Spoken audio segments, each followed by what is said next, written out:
Merhabalar kıymetli izleyicilerim ve takipçilerim. Binnur'un Mutfağı kanalıma ve mutfağıma hoş geldiniz.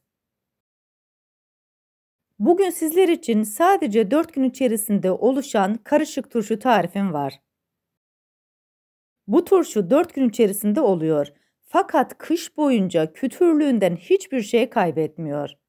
Tarifime başlamadan önce kimin nereden izlediğini bana yorumlardan yazarsanız değerli takipçilerimin nereden izlediğini öğrenmiş olurum.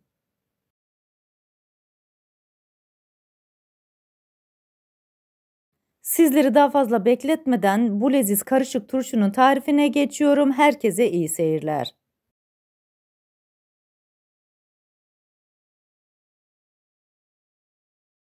Bu tarifimde yarım kilo havuç, 1 kilo kornişon salatalık,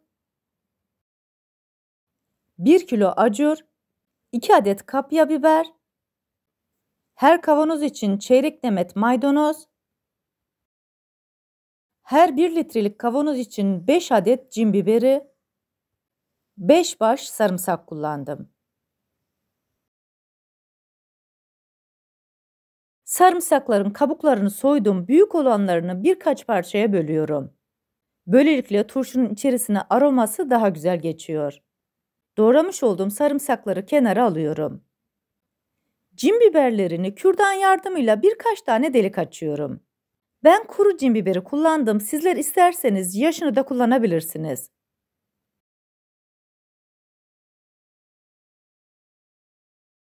Delmiş olduğum cin biberlerini de kenara koyuyorum. 1 kilo kornişon salatalığı güzelce yıkadım. Aynı zamanda sirkeli suda biraz beklettim. Daha sonra tekrar yıkayıp süzdürdüm. Uç kısımlarını alıyorum. Böyle bir doğrama aparatıyla verev olacak şekilde kornişon salatalıkları doğruyorum. İsterseniz bıçakla da bu işlemi yapabilirsiniz. Böyle şekli daha güzel oluyor diye ben böyle kesmeyi tercih ettim. Bu arada tarifimi buraya kadar izleyip beğendiyseniz ve hala kanalıma abone değilseniz, abone olarak beğeni ve yorumlarınızla beni desteklerseniz çok sevinirim. Beğeni ve yorumlarınız benim için gerçekten çok kıymetli. Doğramış olduğum kornişon salatalıkları genişçe bir leğenin içerisine koyuyorum. Bütün malzemelerin hepsini burada birleştireceğiz. 1 kilo acuru güzelce yıkadım, sirkeli suda bekleterek tekrar yıkayıp süzdürdüm. Uç kısımlarını alıyorum. Daha sonra tıpkı salatalıkta yapmış olduğum gibi verev olacak şekilde doğruyorum. Bu tarifimde kullanmış olduğum bütün malzemeleri videomun altındaki açıklama kısmında ölçüleriyle birlikte paylaşıyor olacağım. İsterseniz oradan da bakıp faydalanabilirsiniz. Acurları da kornişon salatalıkların üzerine koydum.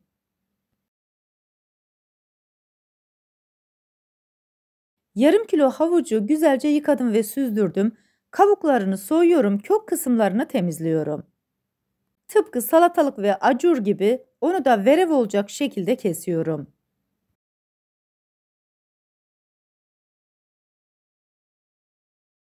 Havuçları da leğenin içerisine koyuyorum.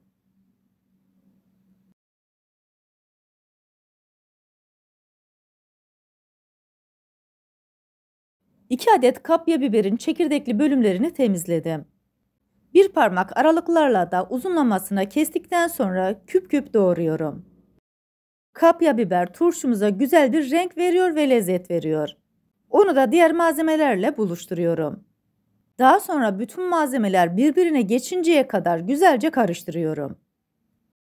Tarifimde 1 litrelik kavanoz kullanıyorum. Kavanozu güzelce yıkadım ve iyice kuruladım. Taban kısmına birkaç diş sarımsak koyuyorum. 2 adet cin biberini ekliyorum. Kavanozun yarısına gelinceye kadar malzemelerden dolduruyorum. Arada bir de elimle mutlaka sıkıştırıyorum. Tam ortaya geldikten sonra biraz daha sarımsak koyuyorum. 1 adet cin biberi ekleyerek kavanozun ince kısmına gelinceye kadar bastırarak dolduruyorum. En üst kısmına tekrar birkaç tane sarımsak koyuyorum. 2 adet cin biberini de koyduktan sonra bu kavanozu kenara alıyorum. Bütün kavanozları aynı şekilde dolduruyorum.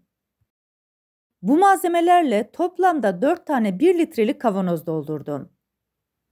Bu arada tarifimi buraya kadar izleyip beğendiyseniz, sosyal medya hesaplarınızdan arkadaşlarınızla paylaşarak bana destek olursanız çok sevinirim. Ayrıca kanalımda birbirinden güzel tariflerim var. Onlara da göz atmayı sakın unutmayın. Her kavanoz için 1 yemek kaşığı kaya tuzu koyuyorum. Bu aşamada kesinlikle kaya tuzu ya da iri tuz kullanıyoruz. İnce tuz ya da sofra tuzu turşularınızda erimeye sebep olur. Her kavanoz için 1 tatlı kaşığı toz şekeri koyuyorum.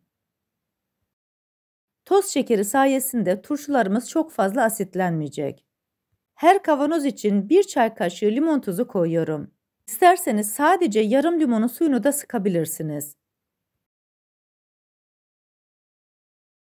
Her kavanoz için 1 çay bardağı üzüm sirkesi koyuyorum. Elma sirkesi de olur, hiç fark etmez. Her ikisiyle de çok güzel ve lezzetli oluyor. Daha sonra kavanozların ince kısmına gelinceye kadar kaynar sudan dolduruyorum. Bu aşama çok önemli. Suyunuzun fokur fokur kaynıyor olması gerekiyor. Kavanozun ince kısmına kadar kaynar suyla doldurduktan sonra şişeleri şöyle bir hafif hafif tezgaha vuruyorum. Böylelikle oluşabilecek hava kabarcıklarından da kurtulmuş oluyoruz. Kavanozların ağız kısmına çeyrek demet maydanozdan koyuyorum. Bu aşama tamamen sizin damak zevkinize kalmış. İsterseniz maydanoz koymak zorunda değilsiniz. Ama hem aroması güzel oluyor ve diğer malzemelerin tamamen suya gömülmesini sağlıyor. Daha sonra hiç kullanılmamış olan kavanoz kapağını alıyorum, 2 geri 1 ileri olacak şekilde sıkıca kapatıyorum.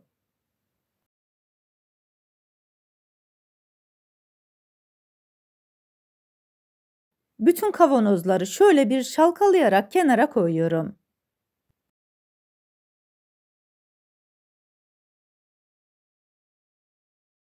Kavanozların üzerini kapatarak bir gün boyunca bu şekilde bekletiyorum.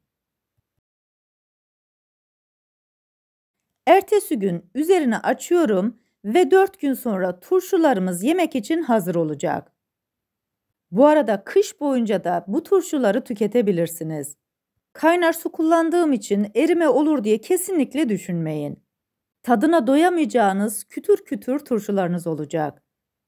Tarifimdeki tüm püf noktaları detaylı bir şekilde sizlere anlatmaya çalıştım. Ancak yine de aklınıza takılan bir kısım olursa bana yorumlardan yazabilirsiniz. Oradan da elimden geldiğince sizlere dönmeye çalışırım.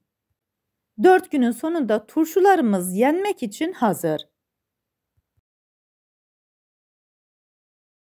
Bıçak yardımıyla kavanoz kapağının havasını alıyorum. Kapağını açıyorum ve sizler için servise hazırlıyorum. Bu leziz kütür kütür kış boyunca tüketebileceğiniz turşuyu yapıp deneyecek olan herkese şimdiden afiyet olsun. Bir tarifimizin daha sonuna geldik. Videomu izlediğiniz için teşekkür ederim. Bana destek olmak için tarifimi beğendiyseniz beğenmeyi, abone değilseniz abone olmayı, yeni tariflerimi izlemek için bildirim zilini açmayı, tariflerimi sevdiklerinizle paylaşmayı unutmayın. Her şeyin gönlünüzce olması dileğiyle. Hoşça kalın, afiyetle kalın, Allah'a emanet olun.